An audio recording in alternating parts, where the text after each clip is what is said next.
we got a Derbyshire. Did about 20 months. It's a matter of seconds that changes someone's life. It isn't just my life, it's like a domino effect. Happy for the local to go on? Yes, please. Yes, please. He chucked the acid.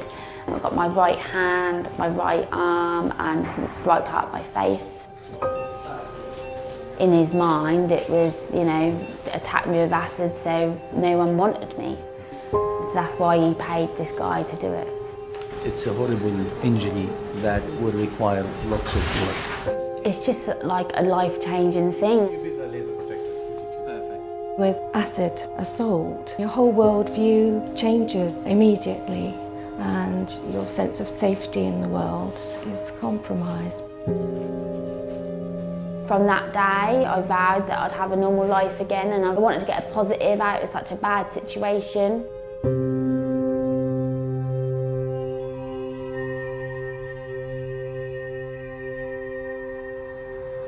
The St Andrew's Centre at Broomfield Hospital is one of the largest burns units across Europe, where people are treated after they've been attacked with acid. And we've gained exclusive access to the unit to see behind the scenes how patients are treated for their injuries and follow them on the journey to recovery. Adele Bellis was severely burnt after her ex-boyfriend arranged for sulphuric acid to be thrown on her in 2014. It was a Thursday, 14th of August. I had work that day. My parents were on holiday, so I got up extra early to walk the dog. I kind of sat down at the bus stop and I was on the phone to my friend when I noticed a guy with a black tracksuit, and he kind of had like a black scarf around him, like covering his mouth, and he was like lightly jogging, shaking a bottle. So I was on the phone like this and he come from behind, and as he chucked it, I moved my head like that. Something in my head just told me to move. Don't know if I felt his presence or I don't know, just something in my head just said move. So as I moved, he chucked the acid. I got my right hand, my right arm and right part of my face. From there, it kind of went into a blur really. I was kind of playing chicken in the road, running in that traffic. Adele was rushed to hospital in Suffolk where she received emergency treatment. By the afternoon, she was transferred to the specialist burns unit in Broomfield Hospital in Essex. So what happens once you're admitted? So a patient that we would have would typically come through the doors that you've just come through. They'll be greeted here with the ambulance crew, and this is where their journey into our burns unit begins really. Once I got to the hospital, they just basically put me in a shower, and I was in the shower for about 2 hours because basically every time they got the acid off me, the acid what was there was just carried on burning and burning. We could say the solution to pollution is dilution, so put good. lots and lots of fluid on it, keep on washing and washing and washing away. Patients can spend long periods of time in the shower. It can take days for the initial burn to reach its full depth. I had a couple of operations, so they got rid of all the dead skin, all the burnt skin. Basically I had to wait 72 hours because that's how long the burn takes to get to the full burn. The acid continues burning into the skin long after the patient is admitted, so specific tests are done to determine the treatment. They'll have like a pH strip to test the acidity or alkalinity of it, and they'll come here. They won't necessarily have got to a normal pH by the time they arrive here. Once the wound has reached a normal pH, further treatment can be carried out. Acid burns, such as sulphuric acid, are felt straight away, but an alkaline burn, such as bleach, can take longer to feel. They took all the dead skin off me and then put donor skin on. And then I had skin grafts done, which was taken on my thigh, and that used on my side of my head, my hand, my arm, my chest. Patients are fitted for their own personalised pressure garments to help the appearance of the scars. So we use pressure garments to help put pressure onto the scars to prevent them from becoming raised and lumpy. I had a mask which I had to wear 12 hours a day, which was the big plastic one. And then I'd have pressure garments which I'd wear at night whilst I was asleep, which kind of went over my head, as well as I'd have a suit which would be up to here to here.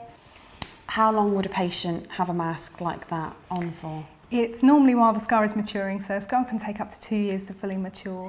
So a patient could be wearing this mask for up to 2 years, yeah. day and night, while that recovery is happening. Adele stayed in hospital for 6 weeks after the attack and has been coming back for treatment ever since.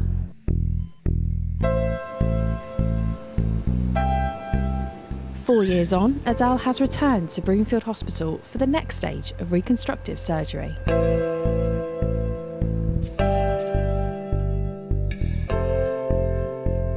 Her hairpiece has been removed. Yes. It's just about the arm. Now the surgeon will discuss the next steps. For this, it's a tight band. We are going to break down this scarring. The surgery will firstly relieve pressure on her scarring and allow more movement, and then she will have laser treatment to help the appearance.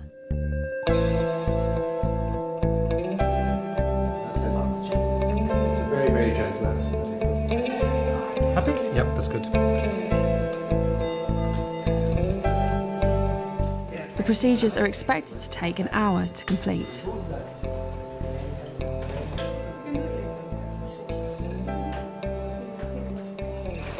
So how did it go?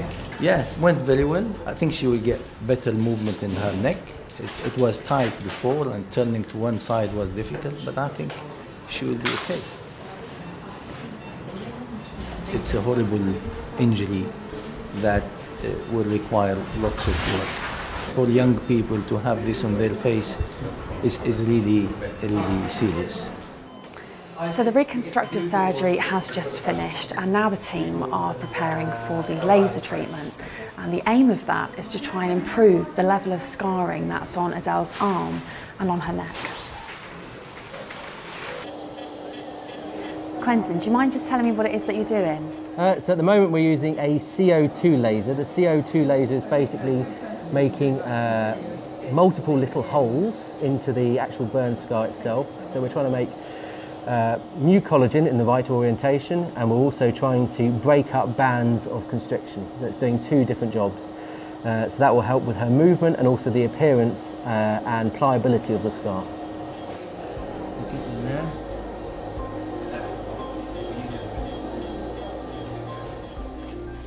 The surgery was a success. Adele has had so many procedures she's lost count. But for now, it's time to be reunited with her mum. Adele is one of many patients being treated here as the number of acid attack victims rises. People we see here in a tertiary centre is only a small proportion, tip of the iceberg really. So there's quite a number of people who actually don't report the instances. Even the patients who do come to here, only around about 2 out of the 21 we surveyed actually took any kind of legal action against it. So it's very much unreported. So on top of that, patients may not come to A&E, they may treat themselves due to either the fact of embarrassment or worried about repercussion from gangs.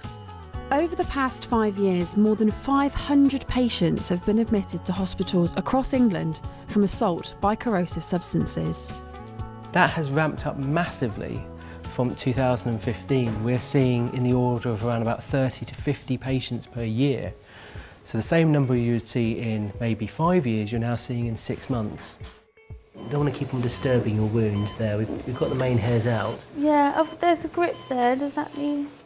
As a man, that means yeah, nothing. I was going to say, do you know how to put it in? It's not just the physical scars Adele has had to deal with. There are mental scars as well. I'm 26 now, and you know, I got attacked when I was 22. I have my good days, have my bad days, but don't everyone. Maria Lawford is a counsellor with the Psychology Therapy Service and works with victims of acid attacks, their families, and the staff who treat them. That's the task. It's trying to process what's happened and why, and try and make sense of it, because actually a trauma means that everything is really thrown into the air, and particularly with acid assault, your whole worldview kind of changes very quickly, immediately, and your sense of safety in the world is compromised. And a lot of staff are quite traumatised by what they see and hear. 2 weeks later, and Adele is back to have more treatment. Hi, nice to see you again. Okay, so how have things been? My arm's fine. I like my arm. It's just my neck's really tight. Okay, so let's have a look at your arm first of all. So Today is her first physiotherapy session since her operation. In quite nicely. I think, to be honest with you, another session up here could blend that in, but it's very, very early days. And you're just doing firm circular movements. I feel okay? Yeah. Adele is being shown what she can do at home to help her scars. Next, what you can do is try and pick up the skin and kind of almost roll it. Now that's probably going to feel a little bit weird. It feels okay. Like every time I come to hospital it's a positive thing because I just know that it's, you know, a step closer to helping me, help my scars, and, you know, another operation is going to benefit me. Things that I gain as a burn surgeon to actually see that journey of people when they've had, you know, often very, very devastating injuries to them and seeing them through the other side. The acid attack is always going to be with me, it's always going to be my past, no matter what I have done, and I've accepted that, so that's part of me now. And I can't actually imagine myself without scars. My new scars represent the new me, the new strong me,